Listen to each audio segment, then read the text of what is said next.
أعوذ بالله من الشيطان الرجيم بسم الله الرحمن الرحيم الصلاة والسلام على أشرف المرسلين سيدنا وحبيبنا محمد وعلى آله الطاهرين وأصحابه النجوم أجمعين.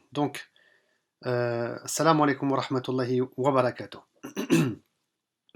Donc, je me présente, je suis Shakil Siddiq, président de l'Institut Sira, et j'enseigne la biographie du prophète Mohammed sallallahu alayhi wa sallam, ce qu'on appelle en langue arabe la Sira.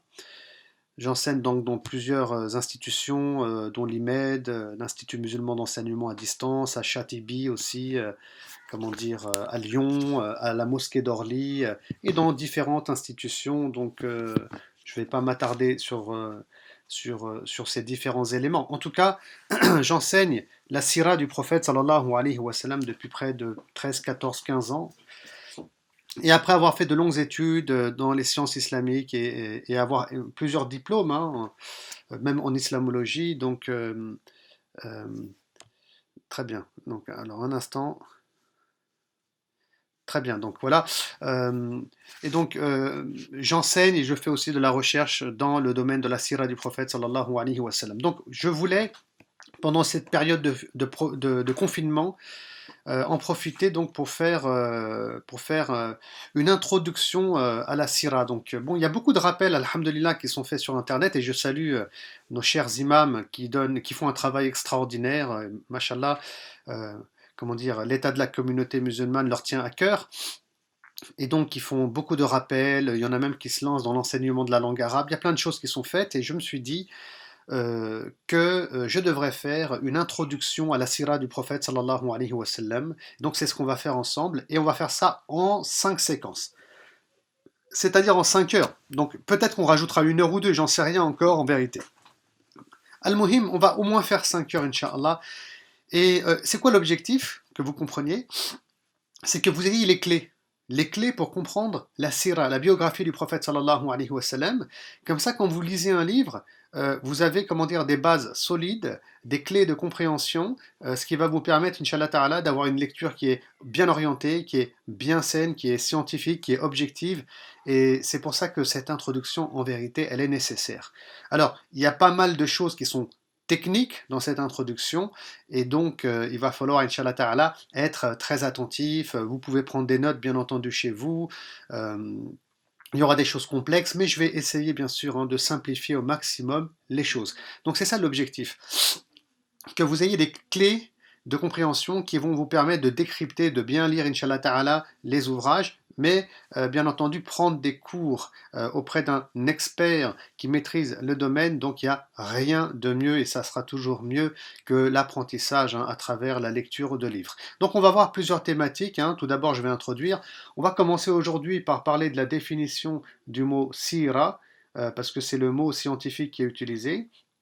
Donc ensuite, on parlera de la méthode utilisée dans la recherche de la sira, du coup, comment on écrit dans la sira, quelle méthodologie on peut utiliser et qu'on utilise en réalité chez nos savants et chez les experts qui sont dans le domaine.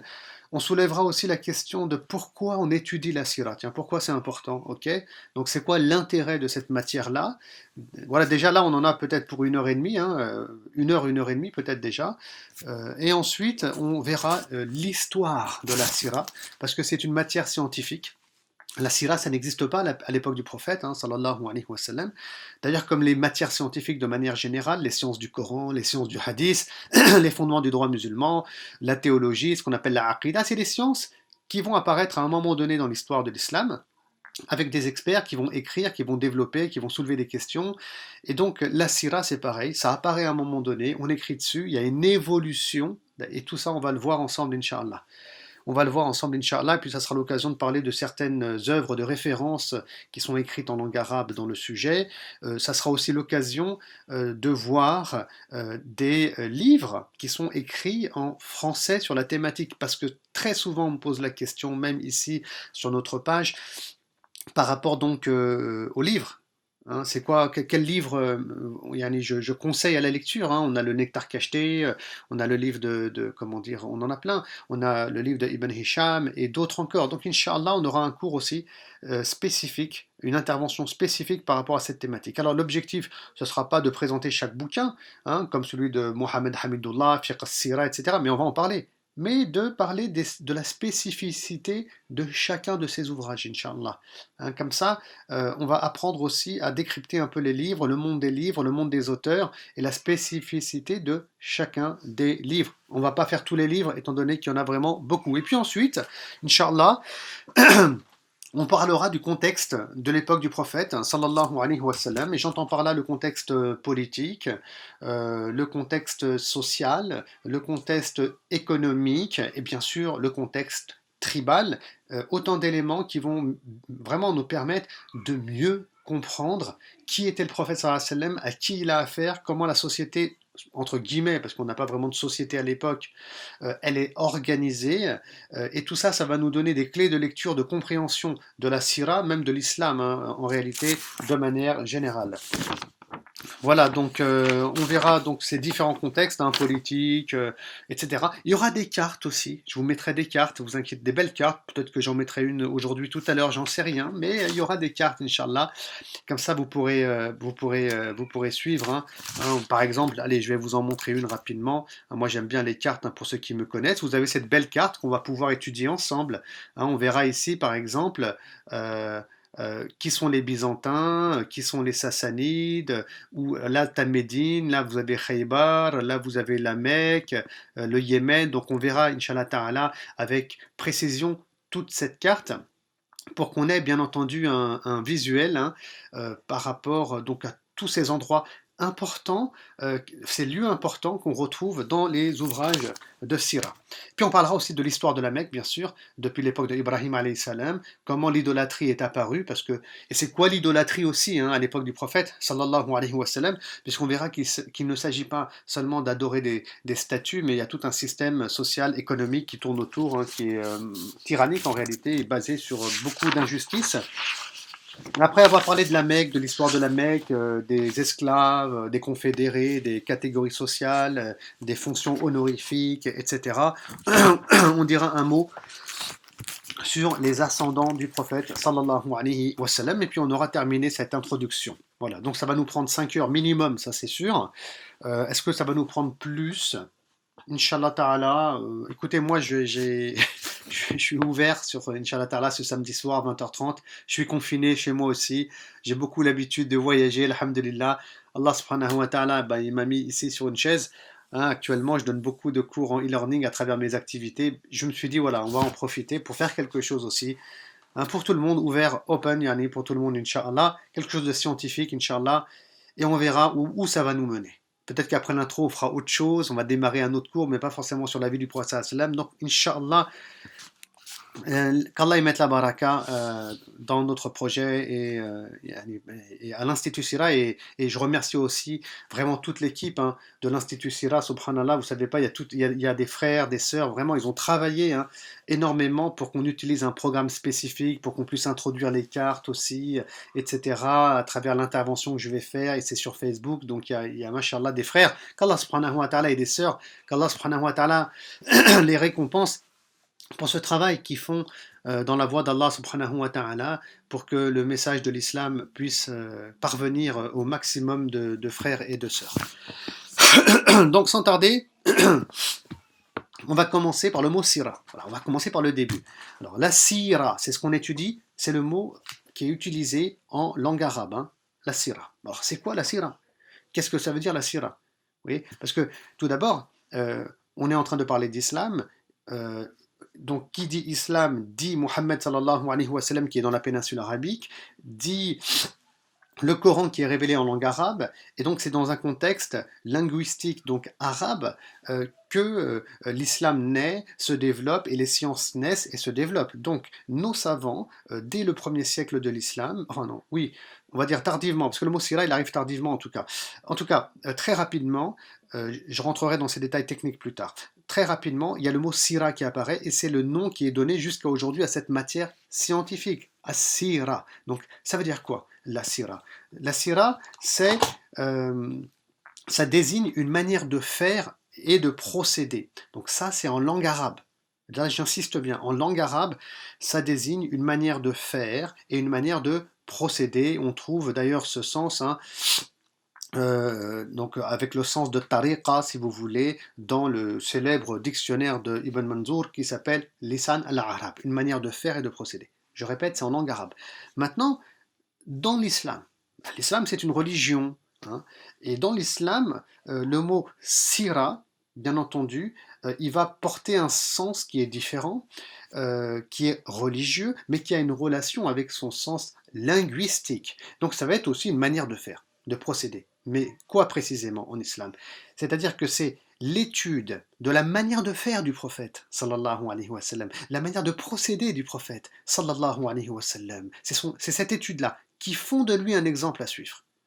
Voilà, c'est comme ça que les choses, en quelques mots bien sûr, sont définies par les savants musulmans. Je répète, en langue arabe, c'est la manière de faire et de procéder. Dans le domaine technique des sciences islamiques, la sira, c'est la manière de faire et de procéder de Mohammed sallallahu alayhi wa sallam. Et donc c'est l'étude, hein, de sa manière de faire, de ses comportements qui sont liés à sa manière de faire, qui font de lui un modèle à suivre. Oui. Et donc ça c'est important. C'est important déjà de comprendre le sens du mot sira dans la matière scientifique sira au sein de l'islam. Parce que vous avez remarqué dès maintenant que finalement, ce n'est pas l'étude de la biographie du prophète. Sallallahu alayhi wa sallam. Si on dit la biographie, l'étude de la biographie, bah, ça veut dire que c'est sa vie qui va nous intéresser, genre sa date de naissance, son adolescence, à quel âge il est mort, comme si on étudiait la vie d'un roi dans un cours d'histoire, hein, sa biographie, l'aspect historique. Non, c'est pas ça qui est le cœur du sujet. Je répète, le cœur du sujet, c'est l'étude de sa manière de faire au niveau des comportements, sa manière de procéder, qui font de lui un modèle à suivre.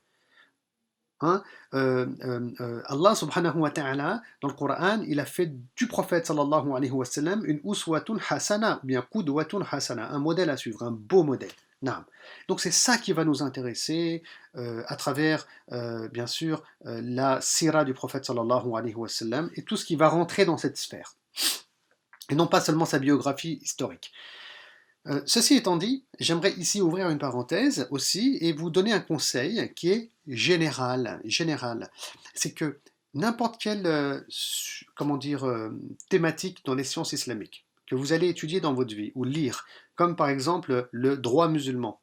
Hein, le droit musulman, c'est connu. Il faut toujours s'arrêter sur le mot arabe qui désigne cette matière. Hein. Par exemple, le droit musulman, bah, le mot c'est le fiqh. Et toujours, il faut aller plus en arrière encore. Il faut s'arrêter sur le sens arabe linguistique qui est neutre, qui n'est pas religieux, du mot fiqh. Que signifie le mot fiqh en langue arabe? Ça signifie al-fahm, la compréhension. Donc en islam, maintenant, dans l'aspect technique des choses, quand on dit qu'on étudie le fiqh, hein, ça signifie que on va étudier la compréhension des spécialistes dans le droit musulman, c'est-à-dire dans tout ce qui est lié aux règles du licite et de l'illicite. Et donc c'est de la compréhension le fiqh. C'est de la compréhension émanant des hommes compétents bien entendu. C'est pour ça qu'on ne peut pas sacraliser ce qu'on appelle le fiqh en islam, le droit musulman. Et donc, vous avez vu, pour comprendre les mots, les noms qui sont donnés aux matières scientifiques, Inch'Allah Ta'ala, un conseil, retournez toujours au sens linguistique et faites le rapport avec le sens qui est donc technique. Et c'est toujours intéressant. D'ailleurs, c'est comme ça qu'on étudie l'islam en vérité. On étudie aussi les mots et leurs différentes approches. Voilà, donc ça c'était par rapport au mot sira. Bon, en sachant que au début de l'islam, hein, c'est pas le mot sira qui est utilisé, il va arriver tardivement ce mot-là à l'époque de l'historien et on va dire savant Ibn Hisham qui va être le premier à utiliser le mot sira, mais je parlerai de Ibn Hisham, je pense surtout lors de notre prochaine intervention, Inch'Allah, donc je vais pas trop accélérer le pas. En tout cas, tout au début, c'est-à-dire après la mort du prophète sallallahu alayhi wa sallam, on utilise plutôt le mot marazi, c'est-à-dire les batailles. Et j'expliquerai pourquoi, Inch'Allah, mais chaque chose en son temps. Euh, Maintenant, on va rester un peu dans le technique. Euh, alors, bon, enfin, non, on va pas aller dans le technique encore beaucoup. On va se poser la question de pourquoi on doit étudier la sira du prophète sallallahu alayhi wa sallam. Voilà, on est en 2021. Pourquoi c'est important? Voilà, pourquoi c'est important? Ben, écoutez, il y a plusieurs raisons. Il y a plusieurs raisons. Tout d'abord, tout d'abord, on a une représentation concrète des enseignements de l'islam. Hein. Parce que en islam, par exemple, on sait très très bien que la miséricorde, c'est important. On sait très très bien que en islam, il y a ce qu'on appelle la fraternité, il y a ce qu'on appelle l'égalité. Donc il y a des principes, il y a une éthique, il y a des comportements, des fondamentaux. Très bien. Mais ça reste des idées. Ça reste des choses qu'il faut définir. Maintenant, concrètement, qu'est-ce que ça signifie, la fraternité, etc. Eh ben, en étudiant la vie du prophète sallallahu alayhi wa sallam, tu vas l'observer. Et peut-être que c'est pas forcément l'idée de base que tu avais. Et c'est pour ça que c'est important d'étudier sa sira, sa biographie, sa vie, dans les détails, ses actes, ses comportements, dans ces détails. Donc je vais vous donner une idée, par exemple, une idée. Hein. En islam, on parle d'égalité. C'est-à-dire qu'on est tous égaux, tous pareils, etc. Bon, très bien. Eh ben, on voit par exemple, dans le domaine de la sira, le prophète sallallahu alayhi wa sallam, quand il va construire sa mosquée, il ne va pas ordonner aux musulmans de faire la mosquée, puis lui il attend dans son coin parce que c'est le chef d'un État, il dit hey, faites vite, là on a 6 mois pour finir, hein, allez accélérer s'il vous plaît. Hein. Non, non. Le prophète sallam, bien qu'il soit le messager d'Allah, il n'était pas orgueilleux, il estimait pas qu'il était au-dessus des autres et il ne montrait pas cette image non plus. En tant que chef politique et leader religieux, subhanallah, il était le premier à travailler, il montrait l'exemple, les compagnons ils le suivaient. Vous voyez. Donc vraiment, il considérait au plus profond de son être qu'il était comme les autres, le prophète sallallahu alayhi wa sallam. Donc il travaillait avec sa pioche, il va détruire des pierres, casser des pierres, creuser avec ses compagnons. Vous voyez. Et il nous montre donc cette exemplarité quand on parle d'égalité en islam. Hein, et quand on parle de modestie en islam. Vous voyez. Donc c'est ça en fait. Donc on a un concept qui est plus précis, plus vivant, à travers une scène qu'on va retrouver dans la sira. D'accord. Autre exemple que je peux citer aussi, la fraternité. La fraternité, c'est quoi en islam? Al-ukhuwa. C'est pas de dire mon frère, ma sœur, des mots. Ça, c'est pas la fraternité, ça, par exemple. Il y en a qui pensent que c'est ça. On est tous frères, donc on s'appelle mon frère et ma sœur. Alors qu'à l'époque des compagnons, ils s'appellent par leur prénom. Ils s'interpellent comme ça, ou Abu Bakr, ou Omar, ou Aïcha. Hein. C'est quoi la fraternité? Je vais vous dire. Quand les réfugiés de la Mecque, Al-Muhajiroun, ils vont quitter la Mecque alors qu'ils sont persécutés, etc., et ils vont arriver à Médine. Et ben, le prophète sallallahu alayhi wa sallam, il va créer des liens fraternels. Il y aura même un pacte hein, qui ira dans ce sens entre les musulmans de Médine et les musulmans de la Mecque qui viennent d'arriver à Médine. Donc il faut créer des liens fraternels. Et ça va être une fraternité mais concrète et réelle. Donc la fraternité, si vous voulez, c'est quoi? Bah, c'est que les musulmans de Médine, ils vont offrir un toit à leurs frères réfugiés de la Mecque. Ils vont leur donner à manger, ils vont leur donner du travail, ils vont les aider, ils vont être solidaires pour qu'ils arrivent à s'épanouir et à s'intégrer socialement et économiquement. Et donc la fraternité, ce n'est pas des principes vides de réalité, ce sont des principes qu'on vit tous les jours dans la société de manière concrète. Vous voyez. Et donc, ça nous donne une image de la réalité de la fraternité. Alors, je reviens un peu en arrière. Pourquoi étudier la sira du prophète sallallahu alayhi wa sallam? Je pense que je l'ai assez expliqué. Premier point, parce qu'on a une représentation de la réalité des comportements dont nous parle le Coran ou bien la sunna du prophète Mohammed sallallahu alayhi wa sallam. Donc il y a toujours un espace entre la théorie, les principes et la réalité. D'accord. Et n'oubliez pas, la sira reste aussi une partie de la sunna. Et donc, ça vient clarifier le Coran et expliquer le Coran. Donc ça aussi, c'est très important, bien sûr, de le comprendre et de le retenir. Deuxième point, par rapport donc à cette question de pourquoi étudier la sira, écoutez, parce qu'on va aussi trouver, alors ça c'est très intéressant, mais je travaille un peu plus dessus en ce moment, on va pouvoir remarquer la dimension très humaine aussi du messager de Dieu, sallallahu alayhi wa sallam. Alors, je m'explique. Le prophète sallallahu alayhi wa sallam, si vous voulez, parfois, il agit, il parle, il fait des choses, mais c'est Allah qui lui dit à travers l'ange Gabriel. Vous voyez? Donc il n'y a pas d'option, il n'est pas dans la consultation. Il avance dans un sens, il exécute ce qui vient d'en haut, c'est-à-dire ce qui vient du monde céleste. Mais très souvent, le prophète sallallahu alayhi wa sallam, il est livré à lui-même. Très souvent, il est dans l'ijtihad, dans la pensée juridique, qu'est-ce qui est bien, qu'est-ce qui est mal, ou bien dans la prise de décision. Hein. Et donc c'est important de voir comment le prophète sallallahu alayhi wa sallam, il va analyser les choses dans la vie de tous les jours, en tant qu'humain, coupé de la révélation. Parce que ça va nous aider, ça. Parce que nous aussi, on est des êtres humains. Vous voyez? Hein. Et donc c'est important de voir comment le prophète sallallahu alayhi wa sallam, il réagissait dans la vie de tous les jours. Je vais vous donner un exemple, ça suffira. Euh, le prophète sallallahu alayhi wa sallam, lors de la 11e année de la révélation, pour la première fois, il y a des Médinois qui embrassent l'islam. Alors les gens le prenaient pour un menteur, ils ne l'écoutaient pas, les tribus arabes. Mais là, à Mina, dans la région de Al-Aqaba, on a 6 Médinois qui embrassent l'islam. Très bien. Il y a des raisons à ça, je ne vais pas expliquer ça ici. L'année suivante, ils reviennent. Pendant la saison du pèlerinage, ces Médinois, ils sont un peu plus que 10.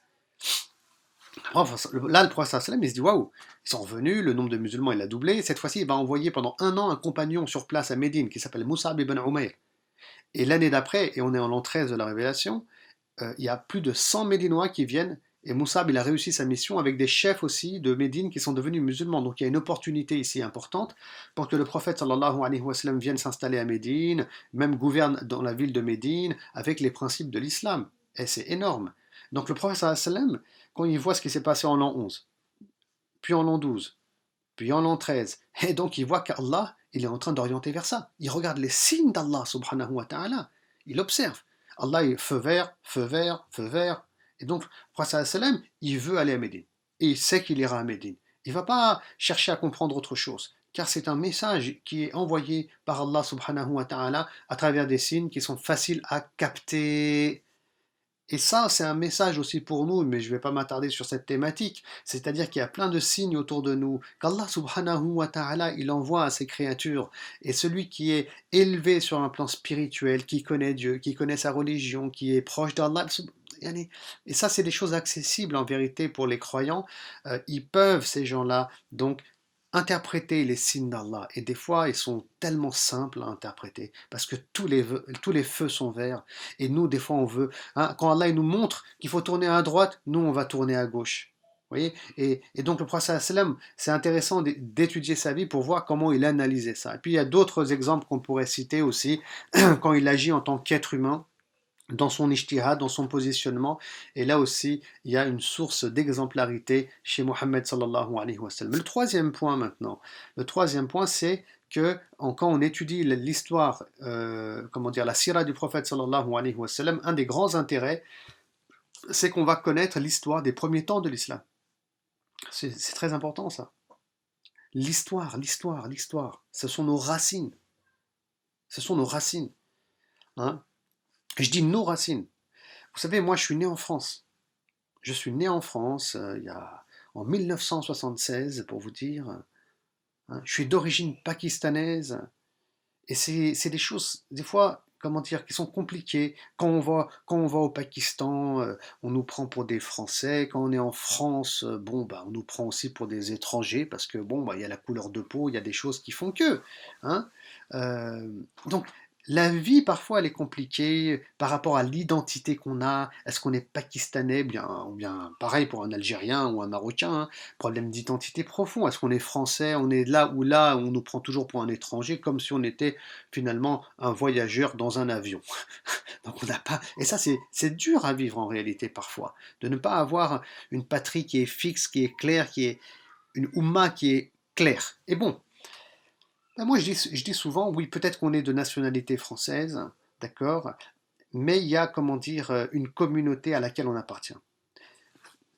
Et dessus, il n'y a aucun doute. Et dessus, personne ne peut nous voler ça. C'est la communauté de Mohammed, sallallahu alayhi wa sallam. Oui, on est peut-être d'identité française, on est peut-être d'origine maghrébine, mais le plus important, ça sera votre boussole, jamais vous allez vous sentir lésé, où que vous soyez. Vous vous sentirez bien au fond de vous, spirituellement, mashallah, il y aura plus de problèmes dans votre esprit, dans votre cœur. Faites partie de la Ummah de Mohammed. Sallallahu. On fait partie de cette Ummah-là. Et donc, il faut que tu connaisses l'histoire de cette Ummah, l'histoire de l'islam. Hein, c'est comme toi, par exemple, tu vois, tu es français, tu étudies l'histoire de France pour qu'il y ait un attachement à la France. Hein. Euh, Pareil, l'histoire de ta famille, pour que tu aies un attachement à ta famille, et ainsi de suite. Et nous, on est des croyants, subhanallah. On est des croyants, on est des musulmans. On aime Allah, on aime son messager. Tu ne devrais pas connaître l'histoire de ta Ummah, l'histoire de tes origines qui sont spirituelles, de ton cœur, de ton âme. Parce que, est-ce que c'est pas ça le plus important? C'est pas plus important que l'enveloppe charnelle, ou le lieu où cette enveloppe charnelle se trouve? Vous voyez? Et croyez-moi, ça va vous libérer, ça. Cette connexion avec la Ummah de Mohammed, cette connexion avec l'histoire de l'islam, qui est ton histoire, car tu es musulman, eh ben, ça va t'arracher toutes les chaînes qu'il y a autour.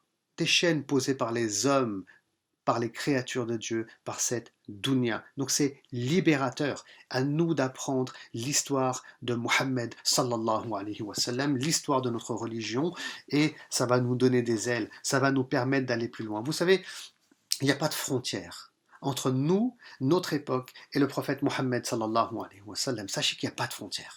Parce que c'est une histoire d'amour, de cœur à cœur, d'âme à âme. Et il n'y a pas de frontière dans ces histoires-là. Subhanallah, vous savez, je vais vous raconter une petite histoire rapidement. C'était Bilal radiallahu ta'ala anhu, quand il était mourant, dans les affres de la mort, son épouse, elle est venue, elle était triste, elle pleurait, elle était émue, son mari va partir. Il lui dit, mais pourquoi tu pleures? Il comprenait pas. Il dit, oui, tu es mourant, tu vas partir, etc. Et lui va dire, ne pleure pas. Je suis heureux. Je vais rejoindre Mohammed sallallahu alayhi wa sallam et ses compagnons. Ils étaient morts. Pour certains, ils étaient morts depuis un moment. Et donc, nous, on doit connaître sa sira, on doit connaître l'histoire de notre religion, l'histoire du prophète sallallahu alayhi wa sallam, être un acteur de cette umma où qu'on soit, en France, au Bled, en Algérie, où qu'on soit, où qu'on soit, où qu'on soit.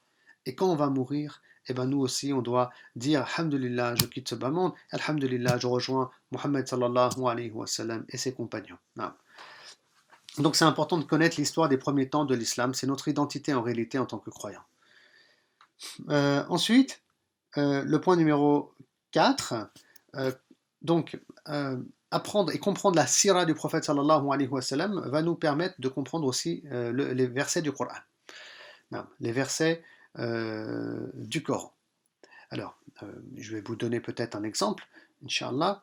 Vous savez, il y a un verset qui dit tuez les idolâtres où que vous les trouvez. Ah, on va s'arrêter dessus. On va aller directement au sujet sensible. Allez, tuez les idolâtres où que vous les trouvez. Alors vous imaginez bien qu'un tel verset, déjà ça n'a pas de sens, hein, parce que, comment dire, le prophète il dit celui qui n'est pas miséricordieux envers les gens, Dieu n'est pas miséricordieux avec lui. Là, je ne vais pas vous faire un cours sur la miséricorde de l'islam et d'Allah et de son prophète, parce qu'il y aura tellement de choses à dire. Hein. Mais en même temps, il y a ce verset, donc c'est quand même assez contradictoire si on restait très très objectif. Tuer les idolâtres où que vous les trouvez. Mais Dieu merci, personne ne fait ça et personne n'applique ça. Ça veut dire que, à part bien sûr les fous qui ont aucune conscience et qui se sont égarés. Non. Euh, mais, comment dire, ce verset, il est utilisé dans quel contexte? Voilà, ça c'est important de comprendre. Malheureusement, on voit des gens qui passent à la télé parfois, qui vont prendre ce genre de verset et puis qui vont commencer à faire dire à ce verset, isolé de tout contexte, isolé de tous les autres versets, de tous les hadiths, ils lui font dire ce que leur nafs est en train de leur insuffler. Et ils leur font dire n'importe quoi à ces versets. Des fois, ça peut même nous influencer.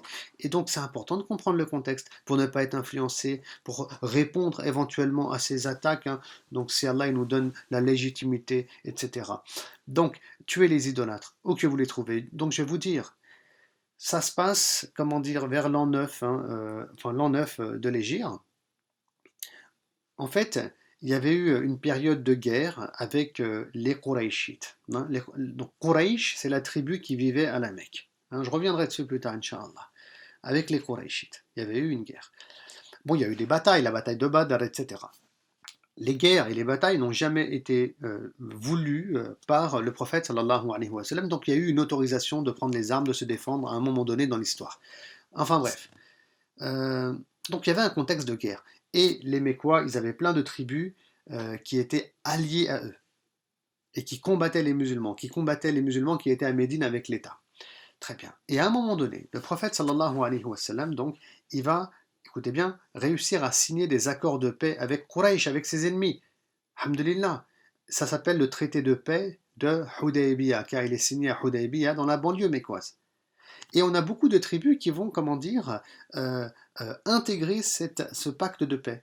Ils restent dans leur culte, mais ils sont en paix maintenant avec l'État musulman, ils peuvent discuter, etc., parler. Et le prophète sallam, il va transmettre son message, car il est un rasoul, il est un messager, donc il va pouvoir jouer son rôle, c'est ce qu'il voulait, la paix, pour qu'il puisse transmettre le message d'Allah subhanahu wa ta'ala. Hein. Et puis il y a beaucoup de gens qui vont devenir musulmans, il y a beaucoup, comment dire, de tribus qui vont envoyer des délégations à Médine en l'an 9 de l'Hégire pour déclarer leur islam de façon officielle. Il y en a d'autres qui vont non pas devenir musulmans, mais, comment dire, signer des accords de paix qui sont clairs aussi. Après, leur culte et leur religion, ils voient ça avec Allah, bien entendu. Par contre, la paix, ils ne voient pas avec Allah. Ça, il faut le régler tout de suite. Parce que la guerre, le sang, le meurtre, c'est inadmissible. Ça, ça ne sera pas tolérable par les musulmans. Hein. Et donc, il y a des accords de paix qui sont signés aussi avec énormément de tribus. Et donc, le prophète sallam, il va leur laisser des mois et des mois et des mois. À un point où l'an 9 de l'Hégire s'appelle l'année des délégations, tellement il va recevoir de délégations. Et là, il y a la saison du pèlerinage, et c'est Abu Bakr as-Siddiq qui va s'y rendre et qui va annoncer justement, suite à la révélation de ce verset, tuez les idolâtres hein, où que vous les trouvez, etc. Je ne rentre pas dans tous les détails et dans tous les versets avant et après, d'accord où il y a 4 mois de répit qu'il aurait donné maintenant. C'est-à-dire, je vous explique, toutes les tribus presque, ça y est, elles ont déclaré leur situation. Soit ils ont embrassé l'islam, soit ils ne l'ont pas embrassé, c'est pas, ils sont signés des accords de paix. Mais il y a encore des gens, ils veulent pas la paix, ils n'ont rien signé, ils n'ont pas déclaré quoi que ce soit avec l'État musulman qui prend une ampleur importante dans la péninsule arabique. Donc on leur laisse 4 mois supplémentaires. Mais si après ça, ces quelques personnes, ces quelques tribus, ils sont très rares, hein, et ben comment dire, si après 4 mois ils viennent pas à Médine, alors là il faudra pas s'étonner s'ils sont combattus par les musulmans, parce que pour les musulmans, ce sont des ennemis acharnés, déclarés, qui veulent la guerre, qui veulent tuer, qui veulent que le sang écoule. On leur a donné toutes les chances possibles et imaginables. Ils n'ont aucune excuse. Donc, après 4 mois, tuez les idolâtres où que vous les trouvez. Donc c'est cette catégorie précise. Il y a presque personne, il n'y a pas grand monde, et je crois même pas à ma connaissance qu'il y a eu des problèmes. Enfin, bref, j'espère que c'est, comment dire, assez clair. Euh, et donc on a un verset avec tout un contexte autour qui va nous permettre de comprendre ce verset-là. Et là, on peut bien entendu expliquer, c'est ce que je suis en train de faire à mon niveau. J'espère que c'était assez clair, hein, je ne vais pas pouvoir m'étaler davantage. Enfin bref, il y a d'autres exemples encore. Autre point aussi, comprendre certains hadiths donc, du prophète sallallahu alayhi wa sallam donc, dans leur contexte. Oui, alors les hadiths, c'est les paroles du prophète, hein, sallallahu alayhi wa sallam. Hein, donc, euh, voilà, donc là aussi, c'est un peu comme les versets du Coran. Des fois, le prophète sallallahu alayhi wa sallam, il a dit des choses, donc il faut bien contextualiser pour comprendre ce qu'il est en train de dire. Hein. Donc, par exemple, hein, je vais vous dire, allez, je vais vous donner un exemple. Hein. À un moment donné, alors laissez-moi un instant réfléchir, à un moment donné, le prophète, c'était lors de la bataille de Tabouk. On est en l'an 9 de l'Hégire, la bataille de Tabouk. Le prophète sallallahu alayhi wa sallam, il sort avec une armée, mais il va laisser Ali derrière lui. Et puis, pour qu'il garde sa famille, qu'il fasse attention à sa famille, le prophète ne prenait pas forcément tout le monde avec lui, etc. Pour qu'il surveille aussi ce qui se passe à Médine. Mais les hypocrites de la ville, alors les hypocrites, ce qu'on appelle les munafiqoun, on aura l'occasion sans doute d'en reparler, ce sont les gens qui n'avaient pas la foi, qui prétendaient être musulmans, mais ils avaient pour objectif de déstabiliser l'État musulman, de faire des problèmes, etc. Enfin bref, Ils vont dire à Ali, écoute, le prophète te trouve lourd, sallallahu alayhi wa sallam, il a voulu se débarrasser de toi, etc. Et là, Ali il prend son cheval et il va rejoindre l'armée, il va rejoindre le prophète, sallallahu alayhi wa sallam. Donc, le prophète, sallallahu alayhi wa sallam, il dit non, tu aurais dû rester, reste à Médine, reste auprès hein, de notre tribu, de notre famille, auprès des nôtres, hein, et lui dira, mais tu es pas heureux d'être, comment dire, pour moi, comment dire, comme Haroun était le frère de Moïse. Vous voyez, comme Haroun était le frère de Moïse, toi tu es pareil, tu es mon frère aussi, bien qu'il n'y ait pas de prophète après moi. Vous voyez, donc c'est ce qu'il dira le prophète sallallahu alayhi wa sallam. Et ici, donc on a des musulmans comme les chiites, duodécimains, imamites par exemple, ils ont commencé à philosopher, à rajouter des points, à politiser ce sujet-là. Et donc ils ont tourné la chose, tourné la chose à un point où ils ont affirmé que ici, le prophète, il est en train de dire, oh ben écoute, tu seras le prochain calife et le premier calife après ma mort. Genre quand je vais mourir, c'est toi mon successeur politique et ça sera personne d'autre. Hein.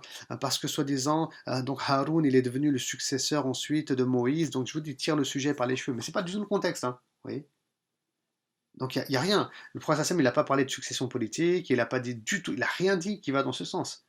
Donc on est en train de casser le contexte, de le mettre en quarantaine, et on est en train de faire dire au prophète sallallahu alayhi wa sallam des choses qu'il n'a pas dites, et on est en train d'ajouter, si tu veux, si vous voulez, comme l'intention du prophète, alors qu'on ne la connaît pas. Et donc le contexte c'est quoi? Et là il y a un livre, d'ailleurs, je ne vais pas m'attarder dessus, mais vous pouvez retourner à une œuvre qui est écrite sur ce sujet-là, de Ibn Taymiyyah et qui s'appelle Minhaj as-Sunnah. C'est en langue arabe, hein, Minhaj as-Sunnah de Ibn Taymiyyah.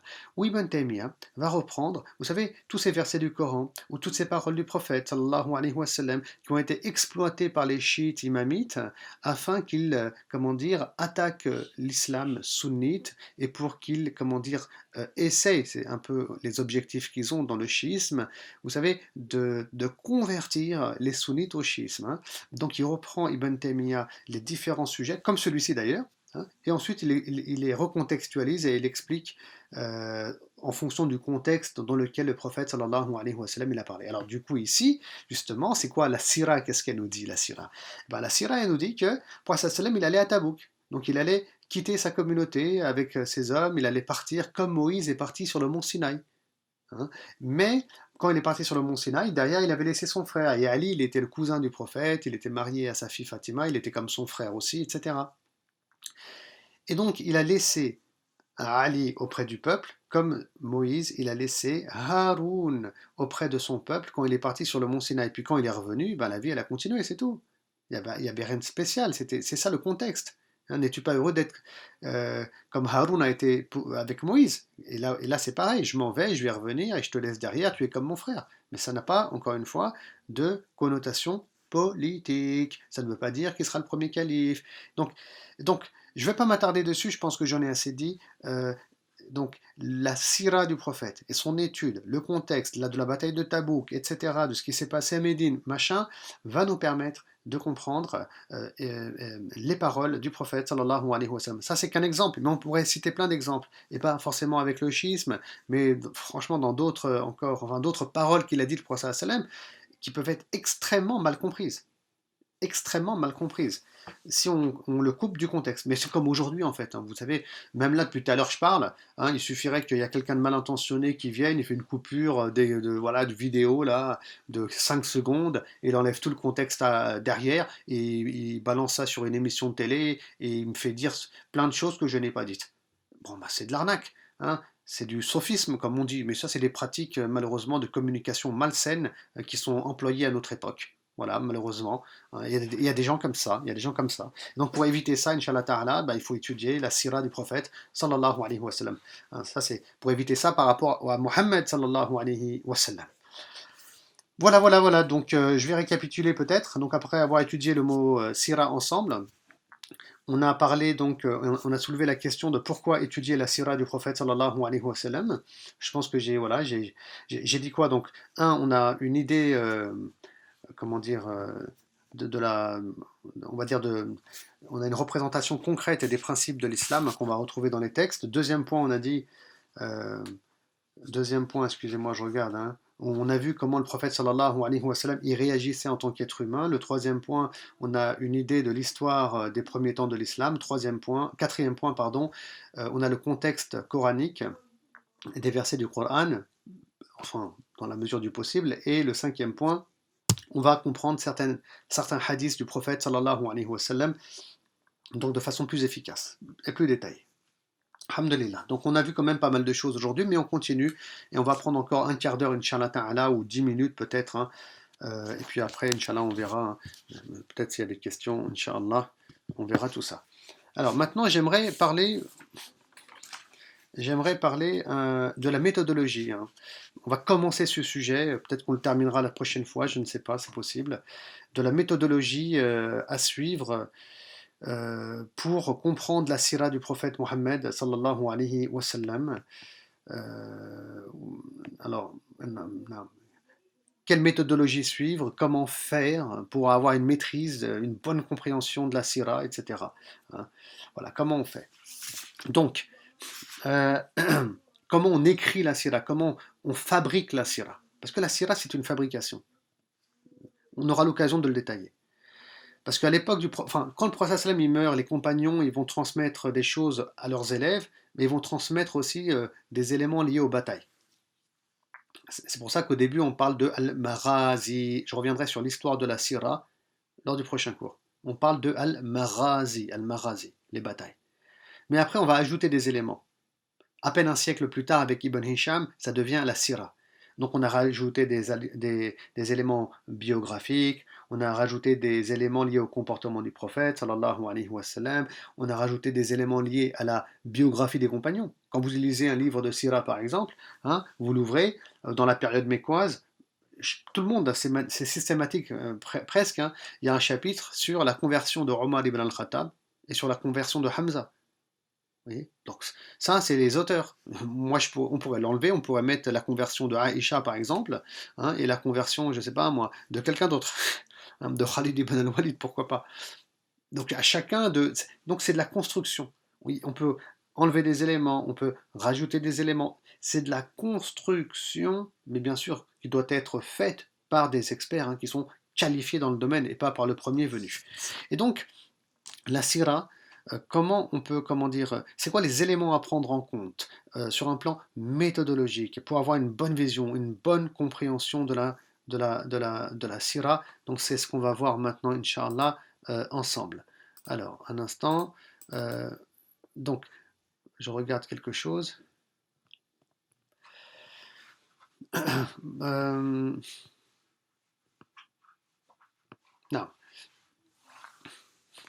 Alors, le premier point.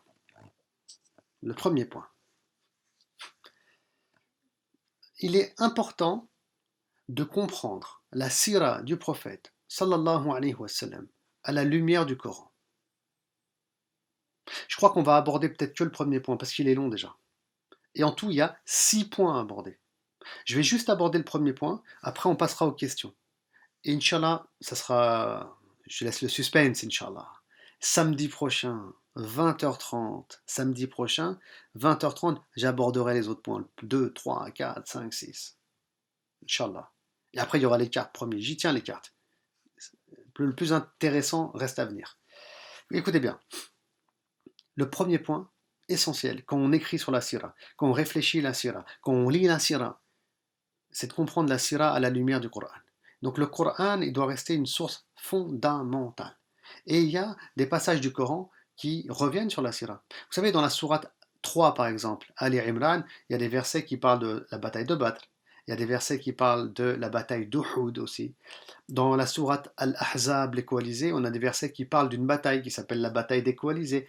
Dans la sourate An-Nur, par exemple, on a pas mal de versets qui sont révélés qui parlent du voyage de retour de l'expédition contre les Bani al-Mustaliq, où il y a eu l'histoire avec Aïcha qui a été calomniée. Donc on a des versets qui ont été révélés, etc. Mais le Coran, parfois, il dit des choses qu'on ne va pas retrouver forcément dans la Sira. Et donc, c'est important, que de comprendre le Coran, et, parce que c'est la vision coranique, c'est la hidayah, c'est la guidée d'Allah, c'est la parole d'Allah. Vous voyez. Et ça doit primer sur toute chose. Voyez? Donc quand on est dans la sira, c'est des faits historiques qui nous sont relatés, qui ont été transmises, c'est des hadiths, c'est plein de choses, hein. C'est une interprétation parfois des hommes qui est ajoutée. Mais le Coran, c'est Allah qui parle. Donc ça doit toujours être notre guide, qui va même orienter, guider la sira. Et là, il faut avoir un degré de savoir quand même assez profond, même technique, pour être critique aussi. Hein, ça, c'est l'expertise critique des ouvrages de la sira pour qu'il y ait une harmonisation entre la sira et le Coran. Je vais vous donner un exemple rapidement qui me vient à l'esprit, enfin que j'ai ici en note, hein. Je vais prendre le verset 13 de la sourate Ali Imran, hein. Je répète, hein, verset 13, sourate 3, où Allah subhanahu wa ta'ala dit: N'y a-t-il pas eu un signe pour vous dans l'affrontement de ces deux armées? De quelle armée on parle? On est en train de parler de la bataille de Badr, l'armée de Quraysh, des idolâtres, etc., et l'armée des musulmans, des croyants. Je répète, n'y a-t-il pas eu un signe pour vous dans l'affrontement de ces deux armées, dont l'une combattait pour la cause de Dieu et l'autre défendait l'impiété, lorsque le nombre des croyants parut aux yeux des impies, des infidèles, c'est-à-dire les Quraysh ici, le double de ce qu'ils étaient réellement. Hein? Je répète,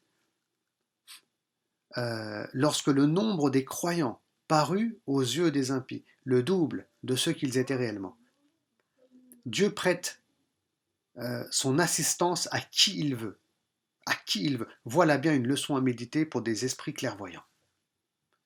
Donc on peut toujours s'arrêter sur tous les détails techniques, machin, de la sira, la bataille de Badr, il s'est passé ça, l'autre il est tombé, l'autre il a eu un œil en moins. On peut s'arrêter sur plein de choses. Mais ça, c'est un point fondamental. Parce que c'est le Coran qui parle. Et tout ce qui est dans le Coran, c'est fondamental, c'est fondamentalement important. Donc ça doit être la vision du croyant. Et donc ici, par exemple, si on prend le Coran dans son ensemble, je vais vous faire un résumé, Inch'Allah, un petit résumé.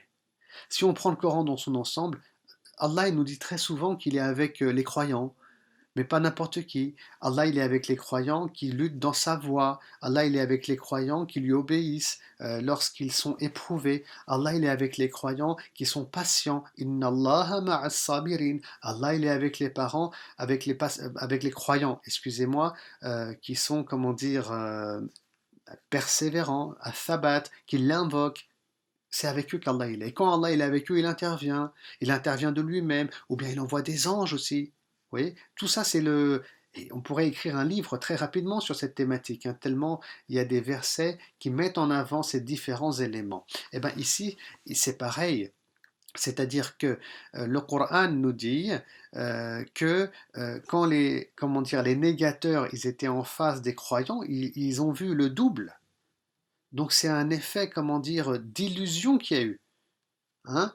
Et réellement, il voyait 2 fois plus de monde. Ça, c'est l'aide d'Allah subhanahu wa ta'ala. C'est comme ça qu'il aide. Des savants ont même dit qu'ils ont vu des anges. Bon, ça aussi, on le retrouve dans la Sira, habillés en blanc, qui était présent. C'est pour ça qu'ils paraissaient 2 fois plus nombreux. La présence des anges, c'est aussi un élément coranique. Et qu'on puisse voir un ange, même physiquement, c'est quelque chose de possible. Le hadith de Djibril le démontre pour ceux qui le connaissent. Et donc, la présence des anges lors des batailles, la présence de Dieu qui arrive comment dire, à créer de l'illusion dans le regard des ennemis de Dieu, tout ça, c'est des éléments que le musulman prend en compte dans sa vie. Et aussi, c'est à la lumière de ces éléments qu'il va aussi étudier la sira du prophète Mohammed sallallahu alayhi wa sallam. Hein. Et donc il est marqué ici, Dieu prête son assistance à qui il veut. Voilà une belle et bien une leçon à méditer pour ceux qui ont des esprits clairvoyants. Et quand on étudie la sira, on se rend compte que le prophète sallam il a mis ça en place.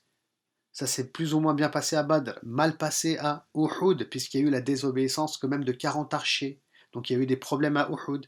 Il y a eu une magnifique réussite lors de la bataille des coalisés où tu as une intervention de Dieu avec avec une tempête qui est envoyée, etc. On trouve ça dans la sourate Al-Ahzab. voyez? Donc la vision coranique va nous donner les clés de compréhension euh, euh, de, de la réussite de Mohammed sallallahu alayhi wa sallam sur le champ de bataille. Donc le Coran doit influencer notre lecture de la Sirah. Voilà. Et vice-versa, bien entendu, et ça c'est très technique, et ça il faut jamais l'oublier. Le Coran reste moteur dans la compréhension. Alors, on verra, Inch'Allah Ta'ala, on va s'arrêter ici, je vais prendre les quelques questions qu'il y a.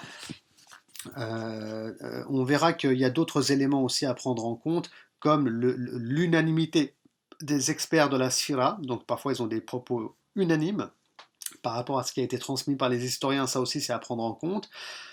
On parlera aussi du coup un peu, quand on traitera ce sujet, de c'est quoi la différence entre les historiens musulmans et les savants du hadith aussi, parce que c'est pas forcément la même méthodologie, et là ça crée énormément de confusion dans l'esprit des musulmans, euh, etc., etc. Hein, on parlera aussi de la prise en compte des hadiths, de la connaissance des lieux comme le mont Abu Qubays par exemple, où est-ce qu'il se trouve, pourquoi c'est important de connaître les noms des montagnes aussi qu'il y avait à l'époque, et je vous montrerai les cartes, Inch'Allah Ta'ala. Hein.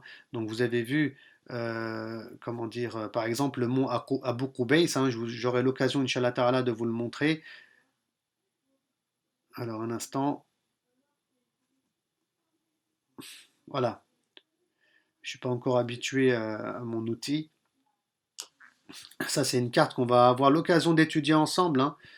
Donc je vous montre un peu là pour vous encourager, Inch'Allah Ta'ala, à continuer à être là, Inch'Allah, donc la semaine prochaine, Inch'Allah, toujours à la même heure, hein, samedi.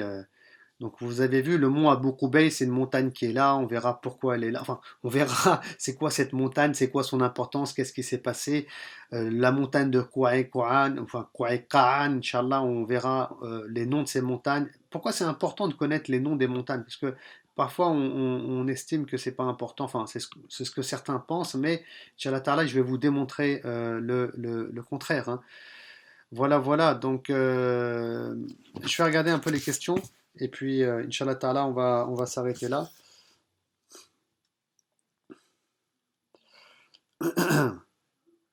Non, pour les cartes, bien sûr, on ne peut pas trop télécharger en réalité, pour la simple raison que c'est des cartes vraiment professionnelles sur lesquelles j'ai travaillé énormément. Je les utilise dans mes cours. Mais vous pouvez les prendre en photo chez vous, hein, sur votre écran en vérité, qui appartiennent comment dire, à l'Institut Sira. Mais j'espère, Inch'Allah Ta'ala, je vous promets rien, mais j'espère qu'un jour on les mettra en ligne aussi. Là, on commence déjà, vous avez vu, à les mettre en ligne, hein, à travers cette séquence vidéo, mais j'espère, Inch'Allah Ta'ala, qu'on les mettra en ligne gracieusement euh, ou pour 1 euro ou 2 euros symboliques, Inch'Allah, toutes les cartes. On verra, Inch'Allah Ta'ala. Faites des doigts, hein, qu'on arrive à ça, et non, parce qu'on a énormément de travaux, hein, et de travail, de mission à l'Institut Sira. D'ailleurs, on travaille sur une petite application téléphonique magnifique qui reprend la mosquée du prophète sallallahu alayhi wa sallam comme elle était à son époque. Vous allez voir, ça va être une méga top surprise qui va pas tarder à arriver dans les jours qui viennent. Hein, je suis en train de dire des choses déjà en avance, tellement je suis pressé. Et qu'Allah y mette la baraka et qu'Allah subhanahu wa ta'ala nous aide dans nos projets. Barakallahu fikum en tout cas j'espère que c'était intéressant pour vous, j'espère que vous avez appris des choses. Euh, je sais que c'est un peu compliqué, hein, c'est peut-être pas. Alors je sais qu'il y a des frères et sœurs, parfois ils s'attendaient peut-être à autre chose, peut-être à plus de spiritualité, euh, mais bon, euh, comment dire, c'est pas vraiment la thématique. Comme j'ai dit, c'est une introduction à la Syrah. Et là, on n'est qu'au début. Hein, et bientôt, on parlera du contexte, on parlera de plein de choses, mais on ne fera pas la sira à proprement dit. Mais par contre, on a ouvert pas mal de petites parenthèses, Inch'Allah, et on n'hésitera pas à en ouvrir.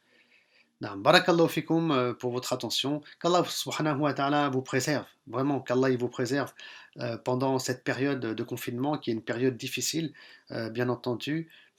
Bon, c'est une période à la kulihal pour revenir. Je fais un petit rappel dessus et je termine. Pour revenir à Allah subhanahu wa ta'ala, bien sûr.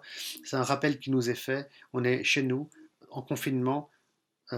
Tout s'écroule autour de nous, hein, je veux dire au niveau de la société, de l'économie, etc. Bon, bref, On est dans un i'tikaf, une retraite spirituelle avant l'heure, car c'est bientôt le mois du Ramadan. Et écoutez, euh, si tout va mal et si tout s'écroule, restons des croyants, restons accrochés au livre d'Allah et remettons-nous aux questions par rapport à nos objectifs de vie, par rapport à nos priorités. euh, comment dire donc tout ça, c'est des éléments importants. Naam. En tout cas, barakallahu fikum, on va, je pense, pas tarder, hein. Voilà, c'est une période où on se remet en question. Prenez le temps aussi de lire le Coran, Inch'Allah. Voilà, peut-être deux éléments en plus, de lire le Coran, de le comprendre, de le méditer en langue française, Inch'Allah. Ça, comment dire, c'est aussi la période. On est à la maison d'avoir un petit programme, hein, de 5 pages par jour. C'est déjà bien. Et peut-être qu'en faisant 5 pages par jour dès maintenant, vous savez, de compréhension, de méditation, on arrivera à terminer le Coran, en gros, en réalité, hein, à la fin du mois du Ramadan. Vous voyez, donc on peut commencer et se fixer des objectifs. Ça sera un khair et un bien et on sera bien guidé. Et puis enfin, je vous invite à patienter, Inch'Allah, parce que c'est pas facile d'être enfermé à la maison. Euh, Même, je veux dire, on a une vie de couple, on a des enfants, on va tous être un peu nerveux, donc il y en a patienter, Inch'Allah, parce qu'on n'a pas forcément le choix. Hein, et d'autres choix que la patience. Donc ça, c'est des éléments auxquels il faut faire attention. Barakallahu fikum et on continuera, Inch'Allah ta'ala, la semaine prochaine. Subhana rabbika rabbil izzati amma yasifun wa salamun ala al-mursalin walhamdulillahi rabbil alamin. Shukran jazilan wa à très bientôt, Inch'Allah, samedi prochain, 20h30. Wassalamu alaikum wa rahmatullah.